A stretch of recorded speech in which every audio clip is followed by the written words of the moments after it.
क्या मांस खाना पाप है या यह ठीक है? यह सवाल हमारे जीवन में कई बार उठता है। कुछ लोग कहते हैं कि मांस खाना हमारे जीवन का हिस्सा है, जबकि कुछ लोग इसे पाप मानते हैं। लेकिन सही क्या है? आज हम एक कहानी के माध्यम से इसे समझेंगे। यह कहानी आपके दिल को छू जाएगी और सोचने पर मजबूर कर देगी। बहुत समय पहले एक गांव में रमेश नाम का एक व्यक्ति रहता था। वह पूजा पाठ में विश्वास करता था और भगवान की भक्ति में डूबा रहता था। लोग उसकी तारीफ करते थे, लेकिन एक आदत थी जो उसे अलग बनाती थी। वह मांस खाता था। लोग उसे समझाने की कोशिश करते थे, रमेश, तुम भगवान के भक्त हो, फिर भी मांस खाते हो, यह तो पाप है। लेकिन रमेश कहता, मांस खाना पाप क्यों होगा? यह तो भोजन है, भगवान ने इसे बनाया है, तो इसमें गलत क्या है? गांव के लोग निराश हो जाते क्योंकि रमेश उनकी बात मानने को तैयार नहीं था। एक दिन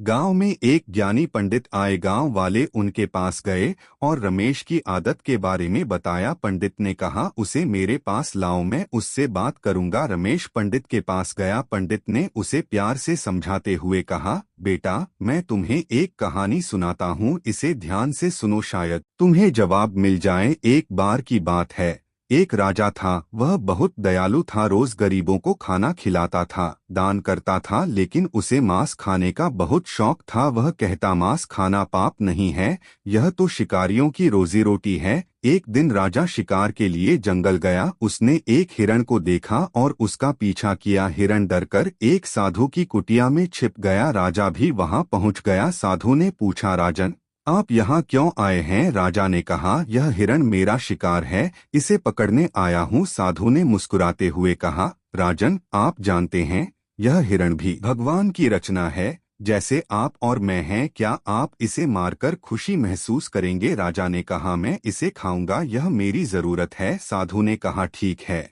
लेकिन पहले एक काम करें, इसे मारने से पहले अपनी आंखें बंद करें और सोचें, क्या आपके मन में कोई शांति है? अगर है तो इसे मार दें, लेकिन अगर आपके दिल में कोई बेचैनी हो तो इसे छोड़ दें। राजा ने हिरण को मारने का विचार छोड़ दिया और कहा, अब मुझे समझ आ गया कि किसी भी जीव को मारना गलत है। रमेश ने पंडित की बात सुनी और गहरी सोच में डूब गया। उसने पूछा, तो पंडित, क्या मांस खाना हमेशा गलत है? पंडित ने समझाया, बेटा, भगवान ने हमें अनाज, फल, सब्जियां दी हैं, ये हमारी भूख मिटाने के लिए काफी हैं। अगर हमारे पास खाने के और साधन हो तो हमें किसी जीव को नहीं मारना चाहिए। किसी भी जीव को मारकर खाना पाप है, क्योंकि वह भी हमारी तरह जीना चाहता है। रमेश ने ऋषि के चरणों में गिरकर माफी मांगी और वादा किया, अब मैं मांस नहीं खाऊंगा। मैं समझ गया कि जीवों को मारना भगवान की रचना का अपमान है। पंडित ने आशीर्वाद दिया और कहा, सच्चा भक्त वह है जो प्रेम और दया से भरा हो। जब हम ऐसा भोजन करेंगे जिससे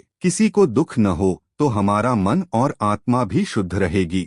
रमेश का घर लौटने पर बदलाव। जब रमेश पंडित से विदा लेकर घर लौटा तो उसने सबसे पहले अपनी जीवन शैली पर गौर किया। उसने अपनी आदतों पर ध्यान दिया और समझा कि जो भोजन वह कर रहा था वह केवल स्वाद के लिए था, आवश्यकता के लिए नहीं। उसने अपने परिवार से बात की और कहा, अब से हमारे घर में किसी भी जीव को मारकर खाना नहीं बनेगा। अगर भगवान ने हमें अनाज और फल दिए हैं तो हम उन्हीं का सेवन करेंगे। रमेश की पत्नी ने पूछा, लेकिन हम तो हमेशा से मांस खाते आए हैं, इसमें गलत क्या है? रमेश ने सरलता से समझाया, गलत यह है कि हम अपनी भूख के लिए किसी की जान ले रहे हैं। भगवान ने हमें बुद्धि और संसाधन दिए हैं ताकि हम बिना किसी को नुकसान पहुंचाए जी सके। रमेश ने अपनी सोच को न केवल अपने घर तक सीमित रखा, बल्कि गांव के लोगों को भी समझाने की कोशिश की।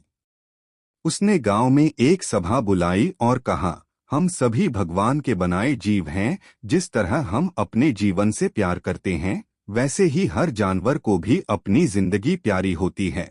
क्या हमें अधिकार है कि हम उनकी जान सिर्फ इसलिए लें क्योंकि हमें उनका स्वाद अच्छा लगता है? उसने गांव वालों को वह कहानी सुनाई जो पंडित ने उसे सुनाई थी। धीरे धीरे गांव के लोग भी रमेश की बात समझने लगे। उन्होंने महसूस किया कि करुणा और दया से भरा जीवन ही सच्चा धर्म है। पंडित का एक और संदेश। कुछ दिनों बाद पंडित फिर से उस गांव में आए। उन्होंने देखा कि रमेश और गांव के लोग अपने जीवन में बड़ा बदलाव ला चुके हैं। पंडित ने कहा, यह बदलाव केवल तुम्हारे शरीर के लिए नहीं, तुम्हारी आत्मा के लिए भी है। जब हम किसी को कष्ट नहीं पहुंचाते तो हमारी आत्मा शुद्ध रहती है। याद रखो, केवल भगवान को प्रसन्न करने के लिए पूजा पाठ काफी नहीं है, हमारा आचरण भी शुद्ध और दयालु होना चाहिए। यही सच्चा धर्म है। यह कहानी हमें यह सिखाती है कि सच्चा धर्म वह है जो हमें दूसरों की पीड़ा को समझने की शिक्षा दे। आज हम इस बात पर विचार करें, क्या हमारे छोटे छोटे सुख के लिए किसी की जान लेना सही है? अगर हमारे पास जीने के दूसरे तरीके हैं तो क्या हमें अपनी भूख के लिए किसी को मारना चाहिए? जीवन का असली सुख करुणा, दया और शांति में है। जब हम दूसरों की पीड़ा को समझेंगे तो हमारा जीवन भी खुशहाल और सुखद हो जाएगा। तो दोस्तों, आज का यह विषय केवल एक चर्चा नहीं बल्कि एक बदलाव की शुरुआत है। आइए हम सभी यह संकल्प लें कि हमारे जीवन में किसी भी जीव के लिए दर्द और हिंसा की जगह नहीं होगी। यही हमारा सच्चा धर्म होगा और यही हमारे जीवन का उद्देश्य भी। दोस्तों, यह कहानी हमें सिखाती है कि मांस खाना हमारी भूख मिटा सकता है लेकिन हमारी आत्मा को अशुद्ध करता है।